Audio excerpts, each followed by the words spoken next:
ಮಾರ್ಕೆಟಲ್ಲಿ ಬೇಕಾದಷ್ಟು ಕಲರ್ ಕಾಗೆಗಳನ್ನು ಹಾರಿಸ್ತಾರೆ. ಈಗ ಧರ್ಮಸ್ಥಳದ ಅಲ್ಲಿನ ವ್ಯವಸ್ಥೆ ಹೇಗಂತ ಹೇಳಿದರೆ 1974 ಈಗ ಉಳುವವನೇ ಹೊಲದೊಡೆಯ ಕಾನೂನು ಬಂದಾಗ ಅಲ್ಲಿ ಏನಾಗುತ್ತೆ ನಿಮಗೆ ಧರ್ಮಸ್ಥಳದ ಧರ್ಮಾಧಿಕಾರಿಗಳೇ ಸಾರ್ವಜನಿಕ ಅಹವಾಲನ್ನು ತಗೊಳ್ಳುವ ಹಾಗೆ ಒಂದು ಪತ್ರವನ್ನು ಬರೀತಾರೆ. ಯಾಕಂದರೆ ಧರ್ಮಸ್ಥಳದ ಜಾಗ ಯಾವುದೋ ವ್ಯಕ್ತಿಯ ಮೇಲೆ ಇರೋದಿಲ್ಲ, ಹೆಸರು ಅದು ಧರ್ಮಸ್ಥಳದ ಮಂಜುನಾಥ ಸ್ವಾಮಿಯ ಹೆಸರಲ್ಲಿ ಇರುವಂಥ ಜಾಗ. 700-800 ವರ್ಷದ ಹಿಂದೆ ಧರ್ಮಸ್ಥಳ ಎನ್ನುವಂಥದ್ದು 4,000 ಚಿಲ್ಲರೆ ಎಕರೆ 4,000-5,000 ಚಿಲ್ಲರೆ ಎಕರೆ ಇರುವಂಥ ಜಾಗ ಏನಿದೆ ಧರ್ಮಸ್ಥಳದ ಪಟ್ಟದಲ್ಲಿತ್ತದು. 800 ವರ್ಷದ ಹಿಂದೆ ಅದು ಒಟ್ಟಾರೆ ಇಡೀ ಗ್ರಾಮವೇ ಧರ್ಮಸ್ಥಳದ ಧರ್ಮಾಧಿಕಾರಿಗಳ ಕುಟುಂಬ ಆ ಊರಿಗೆ ದನಿಗಳಾಗಿದ್ದರು. ಈಗ ಧರ್ಮಸ್ಥಳದ ಮಂಜುನಾಥ ಸ್ವಾಮಿಯ ಹೆಸರಲ್ಲಿ ಇರುವಂಥ ಜಾಗಕ್ಕೆ ನಾವು ಡಿಕ್ಲರೇಷನ್ ಕೊಟ್ಟರೆ ಅದು ದೇವರಿಗೆ ಮಾಡುವಂತಹ ಒಂದು ದೇವರ ವಿರುದ್ಧದ ನಡೆ ಅನ್ನುವ ಭಾವನೆಯಲ್ಲಿ ಗ್ರಾಮಸ್ಥರಿದ್ದಾಗ ಧರ್ಮಾಧಿಕಾರಿಗಳು ಪತ್ರವನ್ನು ಬರೀತಾರೆ. ನೋಡಿ, ಇದು ಸರ್ಕಾರದ ಕಾನೂನು. ಉಳುವವನೇ ಹೊಲದೊಡೆಯ. ನೀವು ಯಾವ್ಯಾವ ಜಾಗವನ್ನು ಅನುಭವಿಸ್ಕೊಂಡಿದ್ರಿ ಅದಕ್ಕೆ ನೀವು ಡಿಕ್ಲರೇಷನ್ನ ಕೊಡಿ, ಟ್ರಿಬ್ಯುನಲ್ಲಿಗೆ ಹಾಕಿ, ನಾವು ಅದಕ್ಕೆ ನೋ ಅಬ್ಜೆಕ್ಷನ್ ಆಗ್ತೀವಿ ಅಂತ ಹೇಳಿದಾಗ ಜನ ಜಾಗವನ್ನು ಬಿಟ್ಟು ಕೊಡ್ತಾರೆ. ಅದರ ತರುವಾಯ 15 ವರ್ಷಗಳ ಕಾಲ ಯಾರೂ ಜಾಗವನ್ನು ಮಾರಲಿಕ್ಕಾಗೋದಿಲ್ಲ. ಅದರಲ್ಲಿ 3,800 ಎಕರೆ ಜಾಗವನ್ನು ಧರ್ಮಾಧಿಕಾರಿಗಳೇ, ನಿಮಗೆ ಕರ್ನಾಟಕದ ಚರಿತ್ರೆಯಲ್ಲೇ ಒಬ್ಬ ಹಿಡುವಳಿದಾರ ಅಥವಾ ಒಬ್ಬ ಲ್ಯಾಂಡ್ ಲಾರ್ಡ್ ತಾನೇ ಖುದ್ದಾಗಿ ನೀವು ಅರ್ಜಿ ಹಾಕ್ರಿ, ನಾನು ಸ್ಯಾಂಕ್ಷನ್ ಮಾಡಿಸ್ತೀನಿ, ಇನ್ ದ ಸೆನ್ಸ್ ನಾನು ಅದಕ್ಕೆ ನೋ ಅಬ್ಜೆಕ್ಷನ್ ಹಾಕ್ತೀನಿ ಅಂತ ಹೇಳಿದ ಹಿಸ್ಟ್ರಿಯೇ ಇಲ್ಲ. 3,800 ಎಕರೆಯನ್ನು ಬಿಟ್ಟುಕೊಡ್ತಾರೆ ಧರ್ಮಾಧಿಕಾರಿಗಳು.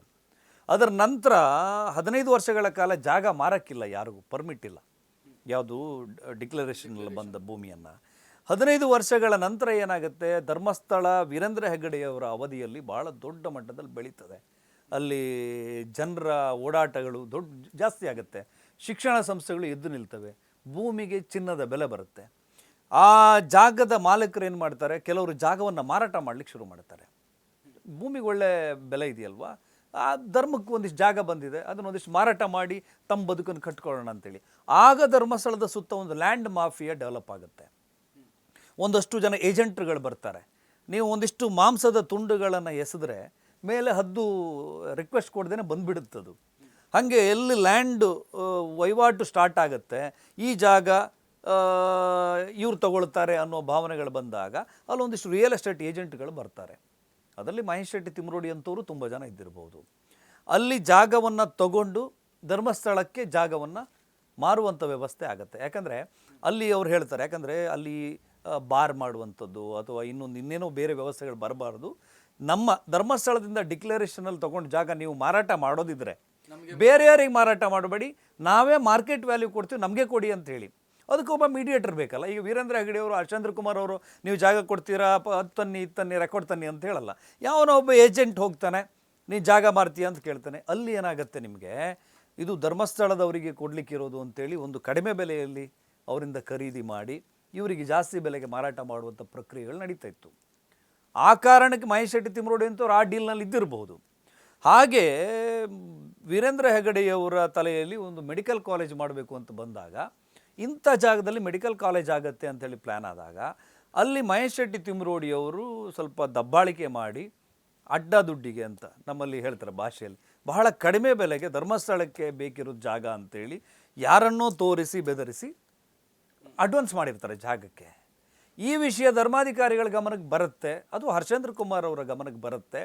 ಹೀಗೆ ಜನರನ್ನ ತಪ್ಪು ದಾರಿಗೆ ಎಳೆಯುವಂಥದ್ದು ಅಥವಾ ಅವರಿಗೆ ಬೆದರಿಕೆ ಹಾಕುವಂಥದ್ದು, ಬೆದರಿಕೆ ಹಾಕಿ ಆ ಜಾಗನ ನಮಗೆ ನೀವು ಮಾರುವಂಥದ್ದು ಬೇಡ ಅಂಥೇಳಿ ಆ ಜಾಗ ಮತ್ತು ಮೆಡಿಕಲ್ ಕಾಲೇಜ್ ಪ್ರಸ್ತಾಪ ಬಿಟ್ಟುಬಿಡ್ತಾರೆ.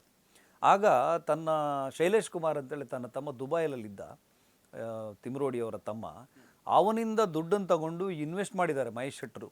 ಅಡ್ವಾನ್ಸ್ ಮಾಡಬೇಕಲ್ಲ ಜಾಗ, ಅದು ಅವ್ರಿಗೆ ಲಾಸ್ ಆಯಿತು. ಆ ಸಂದರ್ಭದಲ್ಲಿ ಅವ್ರು ಇನ್ನೊಂದು ಜಾಗ, ಬೇರೆ ಒಂದು ಜಾಗ. So this is the dispute ಅಂತ ಹೇಳ್ತಾ ಇದ್ದೀರಿ. ಇದು ಮಹೇಶ್ ಶೆಟ್ಟರಿಗಿದ್ದಂಥ ಡಿಸ್ಪ್ಯೂಟು. ಏನು ಗೊತ್ತಾ, ಸಣ್ಣ ಡಿಸ್ಪ್ಯೂಟು. ನಿಮ್ಗೆ ಯಾವ ವಿಷಯವನ್ನು ಇಟ್ಕೊಂಡು ಧರ್ಮಸ್ಥಳದ ಮೇಲೆ ಹೊರಟರು ಅದು ನಿಮಗೆ ಸರ್ವೈವ್ ಆಗೋಕ್ಕಾಗ್ತಿರ್ಲಿಲ್ಲ. ಹೆಣ್ಣು ಎನ್ನುವುದು ಒಂದು ಭಾವನಾತ್ಮಕವಾದಂಥ ವಿಷಯ. ಸೌಜನ್ಯ ಪ್ರಕರಣ ಆಯಿತು, ಸೌಜನ್ಯ ಪ್ರಕರಣವನ್ನು ಗಟ್ಟಿ